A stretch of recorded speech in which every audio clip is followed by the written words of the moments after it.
పూరా లోకల్. నమస్తే, welcome to పురా లోకల్. జూబ్లీస్ లో నవంబర్ 11వ తారీఖున బై ఎలక్షన్ జరగబోతుంది, ఓటింగ్ జరగబోతుంది. మరి మనం ప్రస్తుతం జూబ్లీస్ లోని రేవంత్ నగర్ డివిజన్ లో ఉన్నాము. ఇక్కడ సామాన్యులతో ఉన్నాము, ఇక్కడే ఈ స్థానికులతో ఉన్నాము. వాళ్ళని అడిగి తెలుసుకుందాం మరి ఏ పార్టీ గెలవబోతుంది ఏంటి అని. 11వ తారీఖు ఎలక్షన్ ఉంది. మరి ఇక్కడ ఏ పార్టీ గెలిచే అవకాశాలు ఎక్కువ ఉన్నాయి? Congress, BJP, BRS? ఒక విధంగా చూస్తే ఈ యొక్క బస్తీ ఏర్పడి 1970లో, ఇది మాది మూడో తరం. అంతకుముందు పిజేఆర్ గారు వచ్చారు, డెవలప్మెంట్ అంటారు. డెవలప్మెంట్ అంటే రోడ్లు, డ్రైనేజ్ ఇవేనా? ఇప్పుడు ఇంత బిల్డింగ్లు అయినాయి. 40 years అయిపోతుంది. ఇంతే 3 inch పైపే డ్రైనేజ్ పైప్ ఉంటుంది. ఆ పైప్ లైన్ నుంచి 40 years నుంచి కూడా పెద్దగా లేదు. అప్పుడంటే రేకులు గుడిసెలు ఉండే కాబట్టి అది ఆ సిస్టమ్ నడిచింది. కానీ ఇప్పుడు ఇంత పెద్ద బిల్డింగ్లు అయిపోయినాయి. ఇంత బిల్డింగ్లు అయినప్పుడు మరి దాని తగ్గట్టు డ్రైనేజ్ పైప్ పెంచాలి కదా. అంటే వీళ్ళ బడ్జెట్కి ఏంటంటే చిన్న పైపులు వేయాలి, అవి పూడుకపోతాయి, మళ్ళీ గవర్నమెంట్ నుంచి బడ్జెట్ తెప్పియాలి, మళ్ళీ రోడ్ పైప్ లైన్లు వేపియాలి, సిమెంట్ రోడ్లు వేస్తారు. ఇప్పుడు ఎక్కడైనా వర్షం వస్తే నీళ్ళు ఇంకోటి గుంతలు ఏమన్నా కాలనీకి ఎసంటే అయితే ఫెసిలిటీ ఉంటుందో ఈ బస్సులను ఎందుకు ఫెసిలిటీ చేయలేకపోతారు? మాది మీనాక్షిపురం రెసిడెన్స్ వెల్ఫేర్ అసోసియేషన్.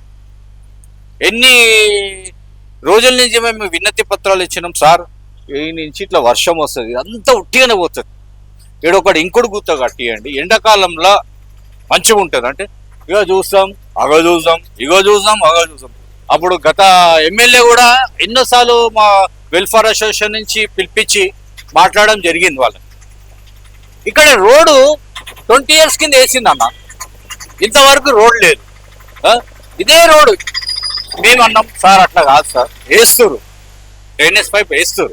మరి వేసేటప్పుడు ఏదో పెద్ద పైప్ వేస్తే ఇది మురికి కుంపం లెక్క ఉండదు, శాశ్వత పరిష్కారం ఉంటుంది. ఇంకోటి రోడ్ వేసేటప్పుడు మధ్యలో ఇంకుడు గుంతలు పెట్టండి సార్, వాటర్ అనేది ఇంకుతుంది.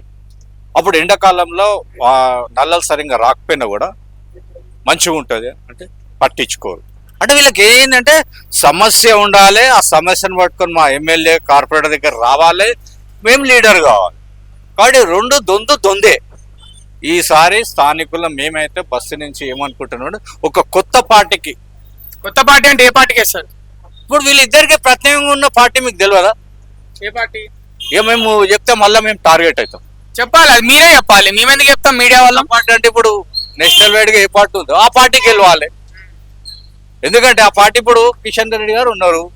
ఒకవేళ ఇక్కడ స్టేట్ గవర్నమెంట్ ఆ ఎమ్మెల్యే ఫండ్స్ ఇవ్వకపోయినా కూడా కిషన్ రెడ్డి ఎంపీ గారి ఫండ్లలో పనులు చేపిస్తారు కదా. ఇప్పుడు మాకు అన్న ఇక్కడ షడాం మీద ఉంటాము, ఎండాకాలం వస్తే మార్చి నుంచి జూన్ దాకా ట్యాంకర్లే తెప్పించుకోవాలి, నల్ల రాదు, బోరింగ్లో నీళ్ళు ఉండవు. మేము ఇంకోటి గుంతలు కట్టండి అయ్యా బాబు, మేమేమో అడుగుతలేము.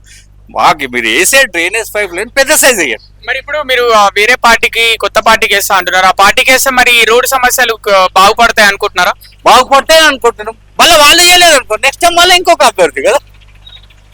ఇప్పుడు అదే కంటిన్యూ వస్తే వాళ్ళకి ఏమైపోయింది, మాకు ఓట్ బ్యాంక్ ఉంది, మేము తప్ప ఇంకో ఓటు గెలవాడు అని ఒక ఇది అయిపోయింది. అదే ఇప్పుడు ఒకసారి దెబ్బ కొట్టాం అనుకో రెండు పార్టీలకి, వాళ్ళు జర దిగుతారు కదా. ఈ రోజులలో ఎక్కువగా అంటే ఎలక్షన్ అనగానే ఎక్కువ మద్యంకి, డబ్బులకి జనాలు ప్రభావితం అవుతున్నారు. ఎవరు ఎక్కువ పంచితే వాళ్ళే గెలుస్తారు అనే విధంగా ఊహాగానాలు వస్తున్నాయి. మీరేమంటారు? అది తప్పది. మద్యం తాగేటోడు మద్యం తాగుతాడు, డబ్బు తీసుకోడు. ఇవాళ రేపు ఎవరు తెలివి తక్కువ లేరు జనాలు. వాళ్ళ మైండ్ లో ఫిక్స్ అయి ఉంటది ఎవరికి ఓటేయాలి, వాళ్ళకే ఓటేస్తారు.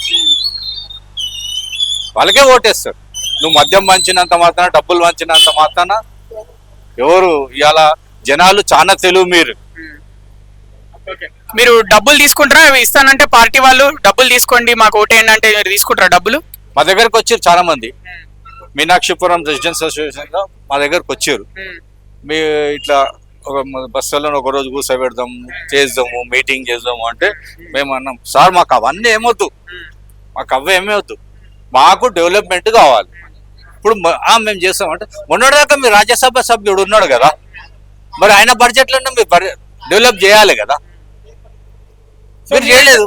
సో మీరైతే ఇక డబ్బులు ఇస్తానన్నా కూడా తీసుకోరు. ఏ నాయకుడు మీ దగ్గరకు వచ్చి తీసుకోండి డబ్బులు అంటే మీరు తీసుకోము.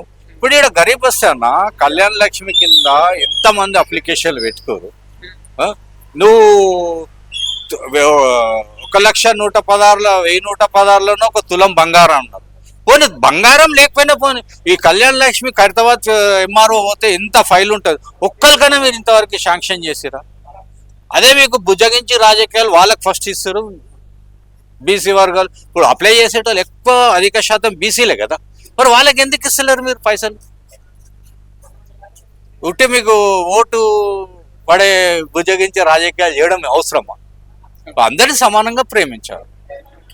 మీ ఫైనల్ గా మీరు చెప్పాలనుకుంటే ఏంటంటే బస్తీ సమస్యలు, ముఖ్యంగా రోడ్ సమస్యలు, డ్రైనేజ్ సమస్యలు ఎవరైతే తీర్చగలుగుతారనే నమ్మకం ఉంటుందో వాళ్ళకే మీరు ఓటేస్తారు. అంతే కదన్నా. ఇప్పుడు మా పిల్లలు ఇక్కడ చదువుకుంటారు, ఇంత పెద్ద బస్సులా గరీబ్ వాళ్ళు కూడా ఉన్నారు. వాళ్ళు చదువుకుందాం అంటే చెక్ పోస్ట్ స్కూల్ పోవాలి. ఇక్కడ అన్ని కమిటీలు పట్టిరు, ఆ కమిటీలలో తాగుబోతోళ్ళు టిస్ట్ చేస్తారు. మన 4 అడుగుల దూరంలో కమిటీల మనం లైబ్రరీకి ఇచ్చినాం. ఆ లైబ్రరీ పక్కకి వైన్ షాప్. మన గ్రూప్ 4 కానీ గ్రూప్ 1 కానీ ఇంకేదైనా కాంపిటేటివ్ ఎగ్జామ్స్ చదువుకునేటప్పుడు పిల్లలు వస్తారు లైబ్రరీకి. ఆ లైబ్రరీలో చదువుకుందామంటే చదువుకోవడానికి వీలే లేదు, పక్కకి వైన్ షాప్. ఏ విధంగా చదువుతారు? గరీబ్ బస్సులో ఎట్లా చదువుతారు చెప్పండి?